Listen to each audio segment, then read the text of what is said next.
ආදරණීය හිතවතුනි නිරෝගීමත් දිවියක් ඔබට ප්‍රාර්ථනා කරන ගමන්ම අවසර දෙන්න අදත් ආයුර්වේද අපේ YouTube අවකාශයත් එක්ක පොඩි වෙලාවක් ඔබත් එක්ක ගත කරන්න.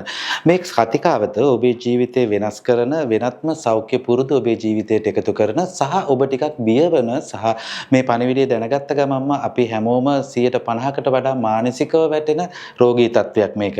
ඒ වුණාට මේ වෙනකොට සමාජයේ ඊටාම බහුලව දකින්න තියෙන රෝගී තත්වයක්. ඒක තමයි පිළිකාව.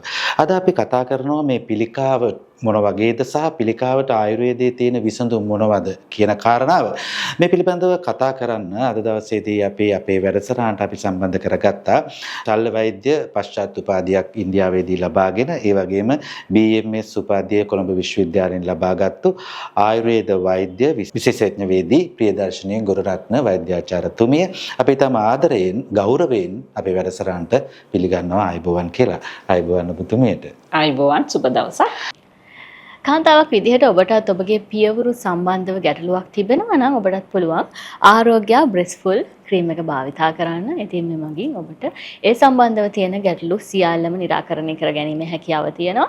ඉතින් පහත තියෙන දුරකථන අංක වලට කතා කරලා ඩිලිවරි ෆ්‍රී ඩිලිවරි ගාස්තුවකින් තොරවම ඔබට මෙම නිෂ්පාදනය ලබා ගැනීම හැකියාව තියෙනවා.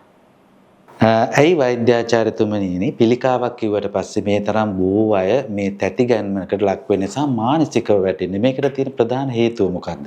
ඔව් දැන් පිළිකාව කියන එක මොකද්ද කියන එක අපිට පොඩි අදහසක් ගන්න එපා. දැන් අපි දන්නවා අපි ඉපදෙනකොට ඊටාම පුංචියට ඉපදෙනවා. ඒතර අපේ ශරීර ප්‍රමාණය වයසත් එක්ක විශාල වෙනවා. ඒ වගේම අපි වයසින් වැඩි වෙලා මුහුකුරා ගියාට පස්සේ අපේ ශරීරයේ සමස්ත ප්‍රමාණයත් පුංචි වෙන්න පුළුවන්. ඒ වගේම ශරීරයේ තියෙන විවිධ ඉන්ද්‍රියන්ගේ ප්‍රමාණයත් පුංචි වෙන්න පුළුවන්. ඒ කියන්නේ මේ අවයවවල අඩු වැඩි වීම සිද්ධ වෙනවා නිරන්තරයෙන්ම. එතකොට මෙතනදී පිළිකාව කියන එක ආයුර්වේදෙත් කියලා තියෙනවා විශේෂ හේතුවක් රහිතව. ඒ කියන්නේ විශේෂ අවශ්‍යතාවයක් රහිතව යම්කිසි අවයවක හෝ කොටසක සෛල ගාන එහෙම නැත්නම් ප්‍රමාණය විශාල වීම. සමහර වෙලාවට මේක ඊටාම වේගෙන් වෙන්නත් පුළුවන්. කාලයක් අරගෙන වෙන්නත් පුළුවන්. ඕක තමයි විශේෂත්වය. එතකොට මේ දැන් මම මුලින්ම කියන්නේ මේක අනවශ්‍ය හේතුවක් මත කියලා. දැන් අපි කියමු අපි තියනවා පියයුරු පිළිකාවක්. ඒතර පියයුරේ තියෙනවනේ යම්කිසි කොටස් ප්‍රමාණයක් වයසට ගැලපෙන එයාගේ හැඩයට ගැලපෙන. නමුත් මේකෙන් වෙන්නේ මොකද්ද? එයාගේ තියෙන අර කොටස් ටිකේ විකෘතියක් ඇති වෙනවා. එහෙම නැත්නම් පෙනුමේ සහ ක්‍රියාවේ වෙනසක් ඇති වෙනවා. එතකොට මේ විදිහට ගත්තම ඇඟේ තියෙන එක එක කොටස් වල ඒ වෙන හේතුව නිසා දැන් අනිත් එක තමයි මේ පිළිකාවේ තියෙන සුවිශේෂී බව තමයි මේ පිළිකාව කියන එක තැනක හැදිලා නවතින්නේ නැති වෙන්න පුළුවන්. සමහර විට මුල් කාලේ නොවුනත් කාලේ ගත්තට පස්සේ මේක ශරීරය පුරා පැතිරෙන්න පුළුවන්. එතකොට අපි දන්නවා අපේ තියෙන සුවිශේෂී අවයව තියෙන අපේ හෘදය වස්තුව, අපේ පෙනහළු, ඒ වගේම මොළය මේ වගේ දේවල් වලට මේ පිළිකාවකින් මොකක් හරි හානියක් සිද්ධ වුණොත් සමහරට යාගේ මරණය ඉක්මන් වෙන්නට පුළුවන්. දැන් ඔබත් අහලා ඇති සමහර පිළිකා වර්ග තියෙනවා මැරෙන්නේ නැහැ. එහෙම නැත්නම් දීර්ඝ කාලයක් යාට ඒකත් එක්ක ජීවත් වෙන්න පුළුවන්. හැබැයි සමහර ඒවා තියෙනවා අපි දැනගෙන සමහරට සතියයි දෙකයි ජීවත් වෙන්නේ. ඒ කියන්නේ පිළිකා කියලා ගත්තාම වේගයෙන් පැතිරෙන සහ හිමින් පැතිරෙන කියලා දෙකක් තියෙනවා. ඒක දැන් ආයුර්වේදේ නම් කරලා තියෙන්නේ ඕක අර්බුද කියන වචනේ. අර්බුද කියන වචනයෙන් හදලා තියෙන්නේ. එතකොට ඒකෙදි කියලා තියෙනවා මාංශ අර්බුද. එහෙම නැත්නම් මස් ආශ්‍රිතව ඇති වෙන ඒවා රක්ත අර්බුද, අස්ථිජ අර්බුද මෙහෙම එක එක කොටස් වලට එන විදිහට ආයුර්වේද වර්ගීකරණයක් තියෙනවා. ඒතර ඒකෙදිම පෙන්නලා දීලා තියෙනවා. දැන් ඔය අපි කියන දෙවෙනි වරට ඇති වෙන වෙනත් තැන් වලට ඇති වෙන ඒවා අපි කියන්නේ පිළිකාව පැතිරිලා කියලා අපි කට වචනෙට කියන්නේ. එහෙම නැත්නම් අපි කියන්නේ පිළිකාව හොඳ වෙලා හිටියා නැවත ඇති වුණා කියන්නේ. මේ ඔක්කොම ගැන ආයුර්වේදයේ ඉතාමත්ම ලස්සනට කතා කරලා තියෙනවා. දැන් වෙන්නේ මොකක්ද අර මං කිව්වා වගේ ඒ අවයවයේ තියෙන නිශ්චිත කාර්ය සමහරට කරන්න බැරි වෙනවා මේ විදිහට පිළිකා තත්වයක් ඇති වුණාම. ඒක නිසා තමයි ප්‍රතිකාර කරගන්න ඕනේ. මරණය ඇති වෙන එක අනිවාර්යෙන් කවුරුත් මැරෙනවනේ. මැරෙන එක නෙමෙයි අපි කතා කරන්නේ. ජීවත් වෙලා ඉන්නකම් මේ තියෙන தત્ත්වය පාලනය කරගෙන එහෙම නැත්නම් නැති කරගෙන අපි සුවෙන් සතුටින් ජීවත් වෙන විදිහ තමයි අපි මෙතනදී කතා කරන්නේ. වෛද්‍යාචාර්යතුමිනි සමහරවිට බොහෝ කෙනෙක් නොදන්නවා වෙන්න පුළුවන්. පිළිකාවක මූලික ලක්ෂණ විදිහට අපිට හඳුනා ගන්න පුළුවන් කොහොමද? ඒක මේ ආයුර්වේදයේ මොන විදිහටද දකින්නේ? ඔව් දැන් අපි කොයිකෙත් අපි දකිනවා මුලින්ම පොඩි පොඩි ලක්ෂණ දකින්නවා. එතකොට ඒක කාටවත් හිතන්න බෑ පිළිකාවක් කියලා. එතකොට ගොඩක් වෙලාවට රෝගීන් අතින් වෙන වැරද්දක් තමයි අපි පුංචි කාලෙදී නැත්තම් සුළුවට තියෙන කාලෙදී අපි ඒක තකලා නැහැ. අපි ඒ ගැන වැඩිදුරට හිතලා නැහැ. ඒක තවදුරටත් ගියාට පස්සේ තමයි මේක හිතන්න ගන්නෙ. දැන් සමහරු කියනවා මට ගෙඩියක් තියෙනවා. ඒක ඊටාම පුංචි කියලා. නමුත් අපි ඇවිල්ලා පරීක්ෂණ කරලා බැලුවාම සමහරට ඒක පිළිකා තත්වයක් වෙන්නට පුළුවන්. එහෙම නැත්තම් කියනවා මේ ගෙඩිය කාලයක් තිබුණා මේක හෙමින් විශාල වෙන්නේ. මට එකකින් හානියක් තිබුණේ නැහැ. ඒක නිසා ඒගොල්ලෝ ඒක ගණන් අරන් නැහැ. එහෙම නැත්තම් වෙනවා තව අය කියනවා වේදනාව. වේදනාව නිසායි එන්නේ දැන් කියලා. තමට කාලයක් තිබිලා තියෙනවා. දැන් ඔය ඔක්කොටම වඩා පිළිකාව අපි සමහරලාට හොයාගන්නේ එයාගේ සමහර පරිශ්‍රණ නිසා. දැන් අපි ගත්තොත් පුරස්ත ග්‍රන්ථියේ තියෙන පිළිකාව කියන එක සාමාන්‍යයෙන් එළියට පේන්නේ නැහැ. එතකොට එයා කියන සමහර රෝග ලක්ෂණත් එක්ක අපිට සැක හිතෙනවා. සැක හිතුණාට පස්සේ අපි සමහර පරීක්ෂණ කරාම තමයි මේ පිළිකාව අපිට අඳුර ගන්න පුළුවන් වෙන්නේ. එහෙම නැත්නම් අපි ගොත් ගර්භාෂයගත පිළිකා, එහෙම නැත්නම් වෙනත් ගැප් ගෙල පිළිකා මේ වගේ සමහරක් ඒවා තියෙනවා. ඒකේ රෝග ලක්ෂණ ඇත්තටම මතු පිටට එකපාරට කියන්න බෑ. දැන් අපි සාමාන්‍ය පොදුවේ දන්නවා කියනවා පිළිකා රෝගියෙකුට කන්න බැරි වෙනවා. එහෙම කියනවනේ ඇඟ දුර්වල වෙනවා කියලා. හැබැයි විශේෂත්වය මොකද්ද? පිළිකාවේ මූලික අවස්ථාවේදී ওই ලක්ෂණ දක්නට ලැබෙන්නේ නැහැ. එතකොට කන්න බැරි වෙනකොට ගොඩක් වෙලාවට පිළිකාව ඇඟ පුරාම දුවලා. එහෙම නැත්නම් පිළිකාව ගොඩක් ගැඹුරට පැතිරිලා ඉවරයි. එතකොට අර දැන් ඇත්තටම මිනිස්සු හරි බයයි ගොඩක් වෙලාවට ඇඟ කෙට්ටු වෙනවා නම්. සමහරට කිසිදු ලක්ෂණයක් නැහැ ඇඟ කෙට්ටු වෙනවා නම් විශේෂයෙන් බර අඩු වෙනවා නම් අපි වෙතට යොමු වෙනවා. මොකක් හරි ප්‍රශ්නයක් ඇති කියලා හිතාගෙන. ඇත්තටම සමහරට මොකක් හරි ප්‍රශ්නයක් තියෙන වෙලාවලුත් තියෙනවා. තව සමහරක් අයගේ අධික තරබාරු නිසාත් සමහර ලක්ෂණ ඇති වෙනවා. එතකොට දැන් මේකෙදි කෙටියෙන් දෙන්න තියෙන පණිවිඩය තමයි තමන්ගේ සිරුර ගැන තමන් හොඳ අවබෝධයෙන් ඉන්න, සවිඥානිකව ඉන්න. මොකක් හරි ඇඟේ ඔබට දැනෙන වෙනසක් තියෙනවා. ඒක සමහරට අපිට පේන අල්ලන්න පුළුවන් වෙනසක් වෙන්නත් පුළුවන්. එහෙම නැත්නම් තමුන්ට දැනෙන එකක්. සමහරට ගොඩක් මහන්සිය වගේ දැනෙනවා. වෙනවයි කන්න හිතෙන්නේ නැහැ, නිින්ද යන්නේ නැහැ. මොකක් හරි තමන්ට වෙනසක් දැනෙනවා නම් හොඳම දේ තමයි වෛද්‍යවරයෙක්ට යොමු වෙන්න. සමහරට වෛද්‍යවරයා බලාගෙන යද්දී ඒක පිළිකාවක් වෙන්නට පුළුවන්. නොවන අවස්ථාවක් තියෙනවා. ඉතින් නමුත් අපි ඒක වෙන් කරගත්තොත් මුලින්ම අර අන්තිම තත්ත්ව වෙනකන් වෙන්නේ නැහැ. දැන් සමහර වෙලාවට ඇත්තටම තුවාලයක් විදිහට එන්නේ. දැන් මට ගොඩාක් හම්බෙලා තියෙනවා තුවාල විදිහට. ඇත්තටම හොයලා බලනකොට ඒක පස්සේ පිළිකාවක්. ඒගොල්ලෝ දැනන් ඉඳලා නෑ. ඒක සාමාන්‍ය බැලූ බැල්මට වෙන්නේ සාමාන්‍ය තුවාලයක් වගේ. දැන් පහුගිය කාලේ හම්බුණා මට වයසක තාත්තා කෙනෙක්. එයාගේ මේ කිහිලි ප්‍රදේශයේ තිබුණ තුවාලයක්. ඉතින් ඒක මම දැක්ක ගමන් මම කිව්වා මේක මට සැකසහිතයි කියලා. ඇත්තටම මම පෞද්ගලිකව දන්නවා රෝගී මොකක්ද කියලා. නමුත් මට රෝගියගේ මුන්ට ඒක කියන්න බැහැනේ. ඒක වෛද්‍ය සාරධර්ම වලටත් එකඟ නැහැ. ඉතින් මම ඒක නිසා ඒගොල්ලෝගේ පවුලේ අය කලබල නොවන ආකාරයෙන් මම කිව්වා අපි ඔක චුට්ටක් බලමු කියලා. ඇත්තටම බැලුවට පස්සේ ඒක ආව පිළිකාවක් කියලා. එතකොට ඒක තුවාලයක් ආකාරයෙන් තමයි මාස 9ක් තිබිලා තියෙන්නේ. ඒක රෝගියා හිතන්නේ මේක බොහොම සරලයි තුවාලයක් කියලා.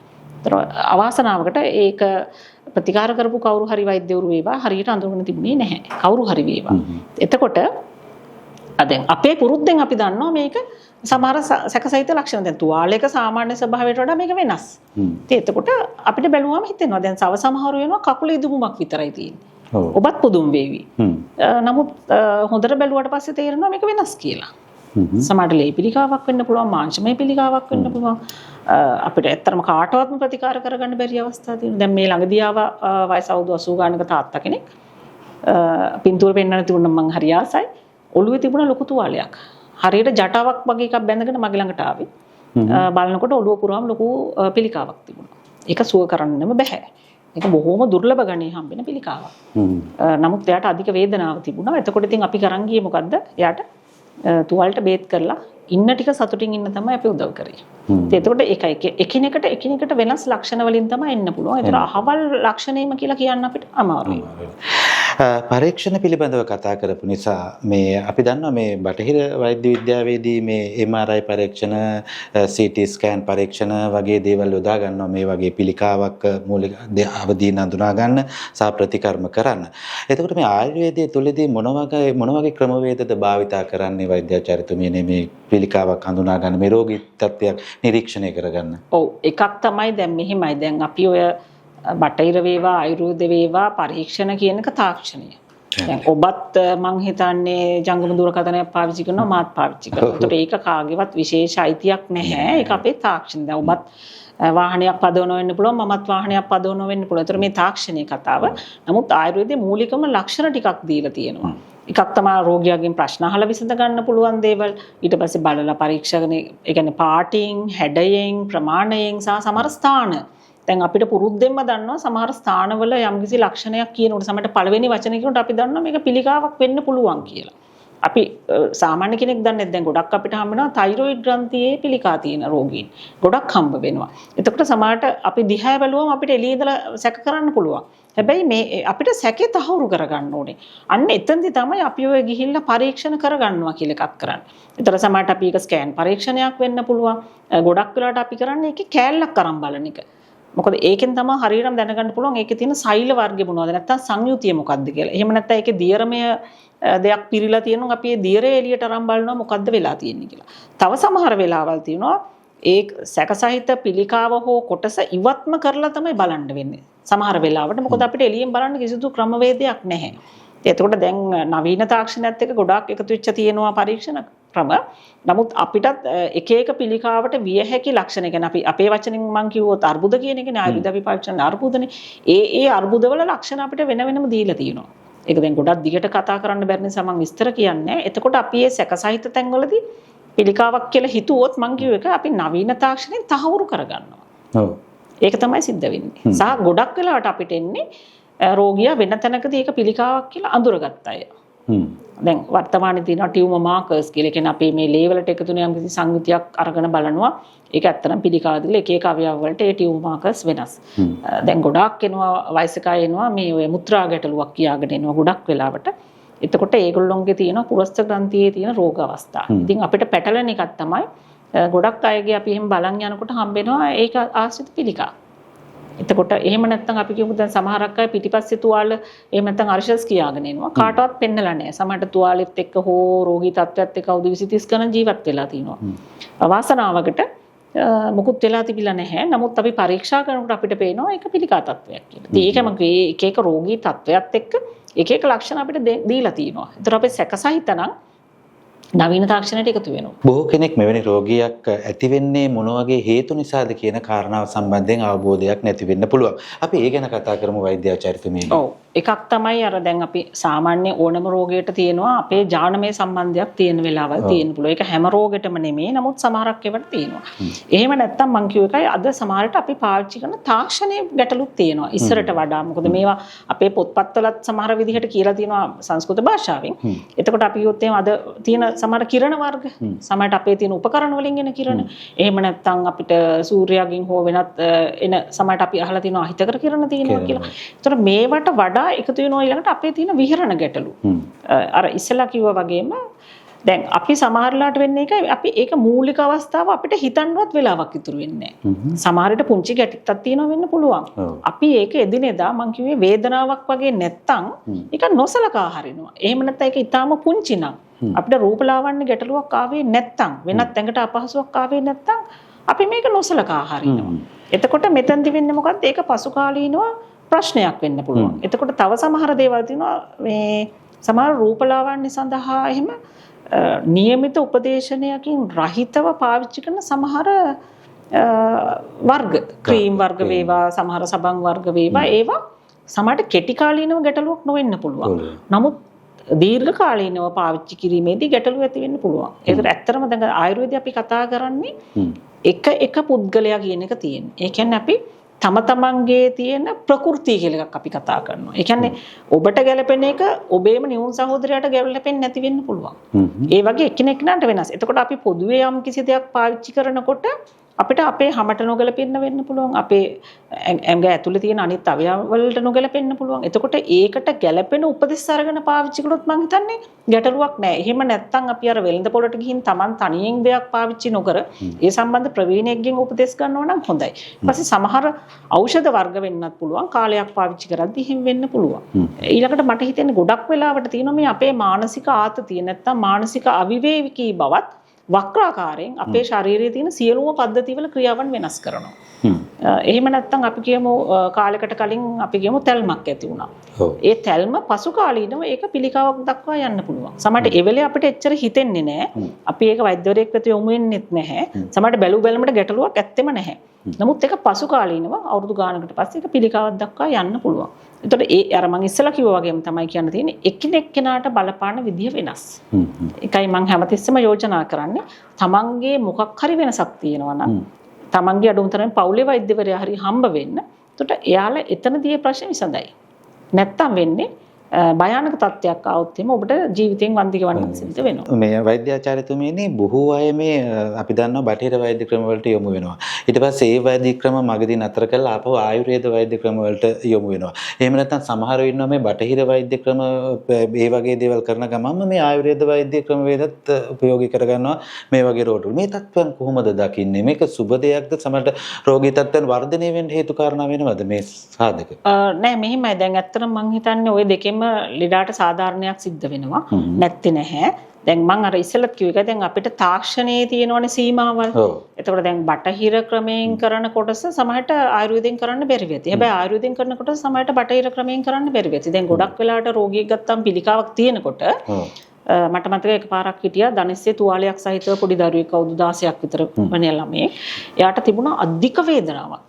එතකොට ඒකට යම්කිසි ප්‍රතිකාරයක් මට කරන්න පුළුවන්කම තිබුණා ආයුර්වේද පැත්තෙන්. නමුත් එයාගේ වේදනාව දරන් ඉන්න බෑ. එතකොට ඒකට බටහිර රෝහලක් වෙත යොමු වෙනවා. ඒතර බොහෝ විට මේ අපේ මේ වෛද්‍ය කර්ම දෙකම එකතු වුණා නම් මම හිතනවා මේ රෝගියාට ගොඩක් සාධාරණයක් සිද්ධ වෙයි කියලා. මොකද එයාගේ තුවාලේ කියන එක අපිට අවුරුදු ගණනාවක් වැඩි නොවි පවත්වා ගන්න පුළුවන්කම තිබුණා. එතකොට එහෙම දැන් විශේෂයෙන් ආයුර්වේද ක්‍රම ගත්තාම එතකොට එකක් අපි තමයි වේදනා සමනයට දෙන්න ඕනේ. ඊළඟට ගොඩක් රෝගීන්ට අපි කියනවා අර කන්න බැරි වෙනවා කියලා. එහෙම නැත්නම් නිින්ද යන්නේ කියලා ගොඩාක් අය ඇවිල්ලා කියන්නේ එකයි මට කන්න බෑ. පිරිය නෑ, අප්පිරියයි, බඩගිනි නෑ. සමහරට ඒ නිසා වෙන්න පුළුවන් රෝගියා ගොඩක් කෙට්ටු වෙන්නේ.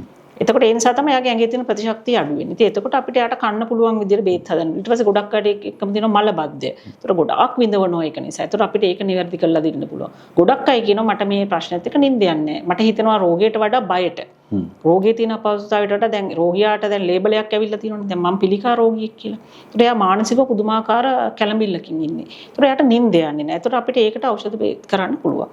ඊළඟට පිළිකාව ඇති වෙන එක සහ ඇති වුණ එක පැතිරෙන එක වළක්වන්න ගොඩාක් ආයුර්වේද ක්‍රම තියෙනවා. විශේෂයෙන්ම අපි දන්නවා අපේ ඇඟේ දැන් මේ හැමදේම වර්ධනය වෙන්නේ අපි කන බොන දේවල් එක්කනේ. ඒතර ආයුර්වේද සුවිශේෂී ආහාර රටාවක් සහ විහරණ රටාවක් පෙන්වලා දීලා තියෙනවා මේ වර්ධන වේගය අඩු කරන්න.